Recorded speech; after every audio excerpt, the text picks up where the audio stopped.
मी स्वामी महाराजांना माझा साष्टांग करते. मुलींना अनेक प्रश्न विचारले. त्यातला पहिला प्रश्न म्हणजे आता आजच्या दिवसाचा पहिला प्रश्न काय आहे ते आपण पाहूया. परीक्षित राजा विचारतोय, श्रीहरी स्वतः सर्वांचे स्वामी आहेत, तरी त्यांनी दरिद्री असल्याप्रमाणे बलिराजाकडे 3 पावलं जमीन का मागितली आणि ती मिळाल्यावरही बलीला का बांधलं? हा प्रश्न त्यांनी विचारलेला आहे आणि या प्रश्नाच्या अनुरोधाने शुक मुनींनी उत्तर दिलेली आहेत ती आपण पाहूया. व्रत सांगितल्यानंतर अतिशय निष्ठेने तिने हे व्रत केलेलं आहे, पयोव्रत. त्रयोदशी पर्यंत व्रत पूर्ण झालं आणि भगवंत तिच्यावर प्रसन्न झाले आणि भगवंत साक्षात चतुर्भुज रूपात तिच्यापुढे उभे राहिले. ती भगवंतांना आनंदे शरण गेली, भगवंतांची स्तुती गायली आणि भगवंतांना नमस्कार करून तिने प्रार्थना केली की माझा मुलगा आणि माझी सगळीच मुलं म्हणाल तर आता संकटात आहे, तर त्यांच्यावरचं हे संकट कसं दूर होईल, त्यांना कोण सहाय्यभूत होईल, या संकटावरनं ते मात कधी करतील, कशी करतील, काही मार्गदर्शन करा, काही सांगा. त्यावेळेला भगवंत म्हणाले, काळजी करू नकोस, मीच तुझ्या उदरी येईन आणि तुझ्या मुलांचं संकट निवारण करीन. तेवढा विश्वास बाळग आणि मग तिने पुरुषोत्तमाने भगवंतांची स्तुती केली. ओम सहस्रशीर्षा पुरुष सहस्राक्ष सहस्रपाठ सभूमी विश्वतो वृत्वाच्य तिष्ठदशांगुलम्. सगळ्या ऋचा म्हटलेल्या आहेत. भगवंत तिच्यावर प्रसन्न झालेले आहेत आणि भगवंत अंतर्धान पावलेले. काळ पुढे सरकत होता. बघता बघता भाद्रपद महिना आला. द्वादशी तिथी आली आणि द्वादशी तिथीला अदितीच्या उदरातून भगवान वामनाने अवतार घेतला. सौंदर्यावती अशा असत असत आणि ती नगरी मंगलमय नगरी म्हणून प्रसिद्ध होती. वास्तविक तिथे त्या नगरामध्ये कोणीही लबाड अहंकारी लोभी नगरात शिरू सुद्धा शकत नसे, एवढी सुरक्षित नगरी असलेली ती. तिथे एवढी सुरक्षितता होती, पण तरी सुद्धा गुरुची कृपा झाली आणि बळीने त्या नगरीवर आक्रमण केलं आणि बळी त्यात यशस्वी झाला आणि त्याच्या ताब्यात ती नगरी गेली. हे इंद्राचं दुर्दैव म्हणायला हरकत साहजिकच होतं आणि ते त्याची जाणीव बलिराजाला झालेली आणि म्हणून तो म्हणतो की मला फार आनंद झाला तुमच्या येण्याने आणि हे सगळं पावन होऊन गेलं, माझा यज्ञ सफल झाला. आता तुम्ही भिक्षा काय हवी ती मागून घ्या. आता तो छोटासा ब्राह्मण आहे. तो म्हणतो, राजा मला जास्त नको, ब्राह्मणांनी जास्त काही मागूच नाही, मला फक्त 3 पावलं जमीन दे. त्यावेळेला बळीराजा म्हणतोय त्या छोट्या बाळाला, बटूला, हे ब्राह्मण तुम्ही ज्ञान प्राप्त केलंय हे दिसतंय तुमच्या चेहऱ्यावरनं, तुमच्या तेजावरनं, पण मला असं वाटतं की अनुभवाची परिपक्वता तुमच्याकडे नाही. त्यामुळे तुम्ही फक्त 3 पावलं जमीन मागताय. अहो तुमची पावलं ती केवढी आणि 3 पावलं जमीन तुम्हाला काय मिळणार, प्राप्त होणार? तुम्ही तुम्हाला हवं ते मागून घ्या. अजूनही काही मागितलं तरी चालेल, तुम्ही मागाल ते मी तुम्हाला देईल. त्यावेळेला भगवान म्हणालेले बळीराजाला की मला माहितीये बळीराजा, तू मी मागशील ते देईन, पण ब्राह्मणांना जास्त हाव ठेवू नये, थोडक्यात समाधान असावं. कारण कितीही मागितलं तरी ते पुरणार नसतं आणि कितीही उपभोग घेतला तरी मनाचं समाधान होत नसतं. त्यामुळे सुरुवातीलाच अपेक्षा आणि मागण्या या कमी असाव्यात, मागण्या मुळात जास्त असूच नाही.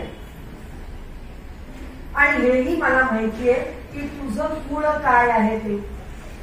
तुझे पिता विरोचन यांच्याकडे देव जेव्हा मागायला आले होते त्यावेळेला विरोचनाने स्वतःलाच देवांना देऊन टाकलं आणि त्यांचाच पुत्र तू आहेस. मी तुला मागितलं की तू मला हवायस तर तू स्वतःला देऊन टाकशील एवढं तुझं सामर्थ्य आहे. पण मला तसं काही नकोय. मला फक्त 3 पावलं जमीन दे. हे सगळं ऐकल्यानंतर दैत्य गुरूंना शंका आली की हा मुलगा सामान्य नाहीये आणि ते बळीराजाच्या कानाजवळ येत आहेत आणि बळीराजाला म्हणतायत, बळीराजा फसू नकोस बरं का याच्या बोलण्याला. हा बोलतोय खरं पण हा काही वेगळाच आहे असं मला वाटतंय.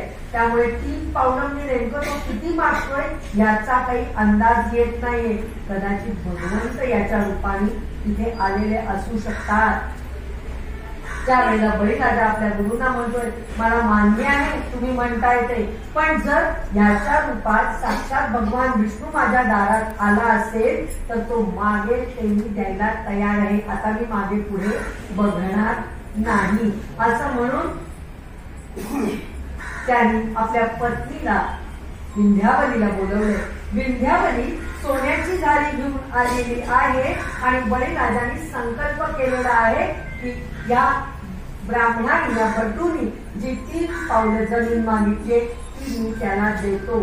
संकल्पाचं पाणी तामणात पडल्याबरोबर संकल्पाचं जल तामणात पडल्याबरोबर भगवान वामनाने आपलं विशाल रूप प्रकट करायला सुरुवात केली.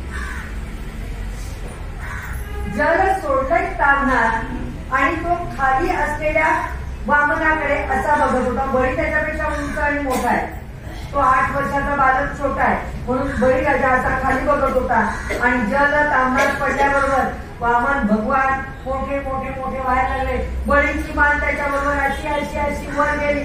वर पर्यंत आकाशापर्यंत बघतोय. वामन भगवान मोठे मोठे झाले. पहिल्या पावलात त्यांनी सगळी पृथ्वी आपल्या कक्षात घेतलेली.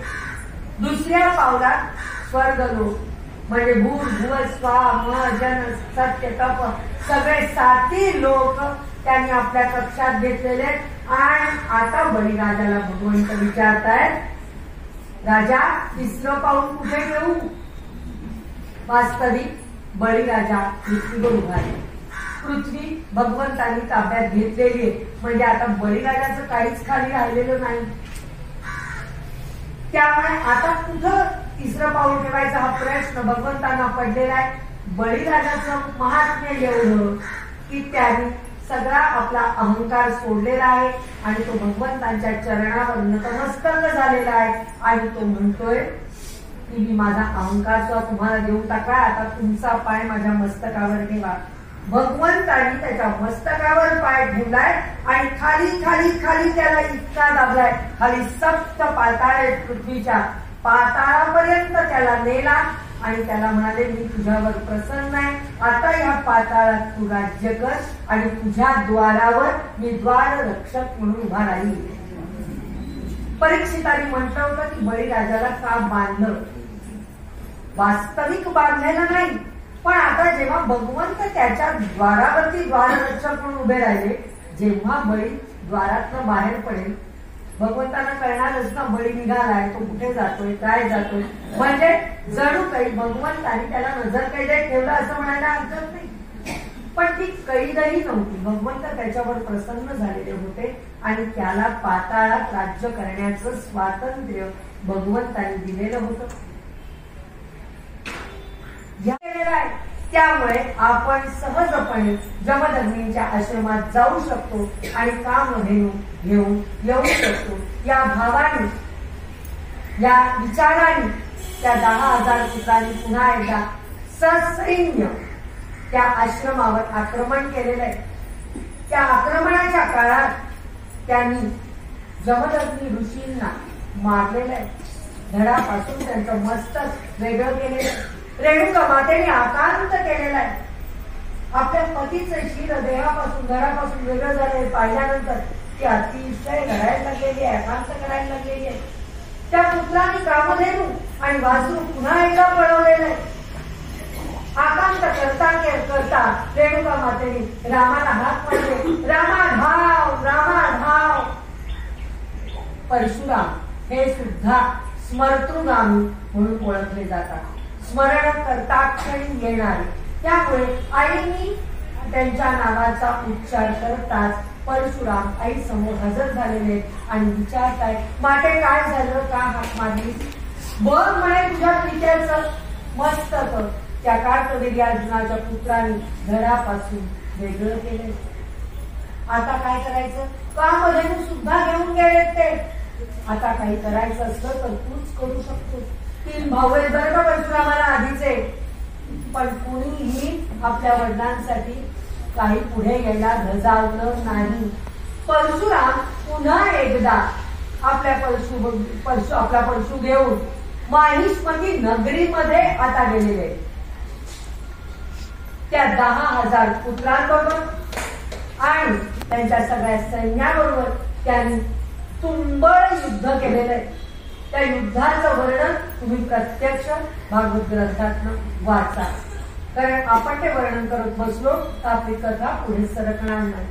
त्या युद्धामध्ये 5 पुत्र वगळता सगळ्या कार्तवीर्यार्जुनाच्या पुत्रांना परशुरामाने निर्दालन केलेलं आहे, मारून टाकलेलं आहे, सैन्य मारलेलं आहे. आणि नगराच्या मध्ये असलेल्या मैदानामध्ये हे युद्ध झालं. आणि त्यावेळेला परशुरामाने एकावर एक असा डोंगर त्याचे प्रेतांचा रचून त्या मैदानात ठेवलेला आहे की सगळ्यांना दहशत बसली पाहिजे.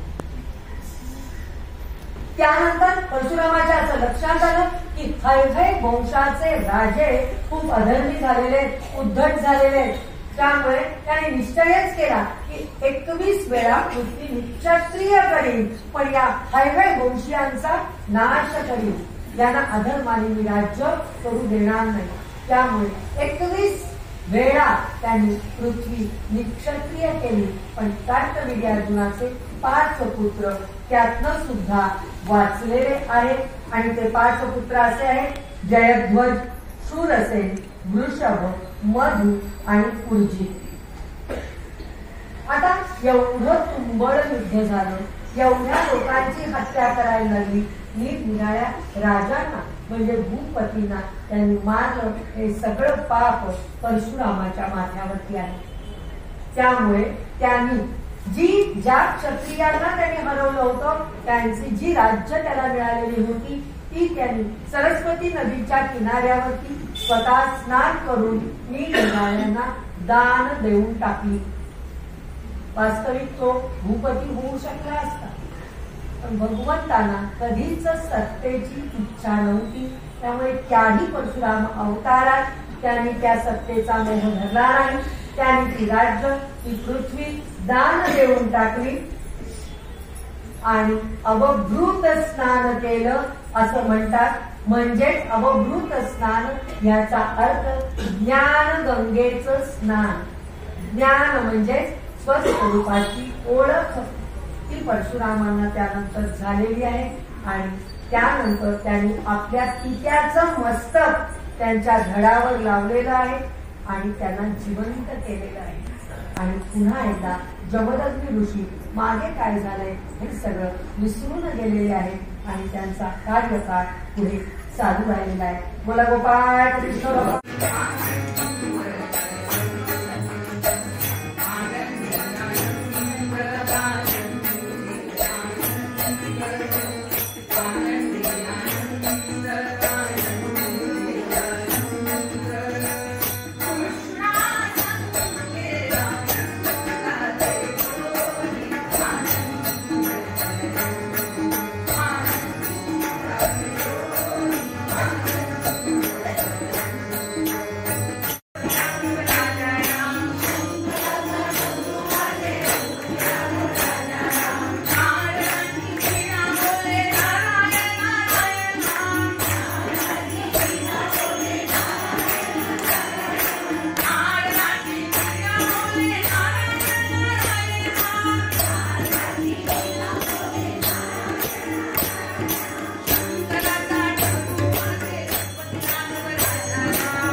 राधा दोन्ही राधांना त्या कडेवर घ्या.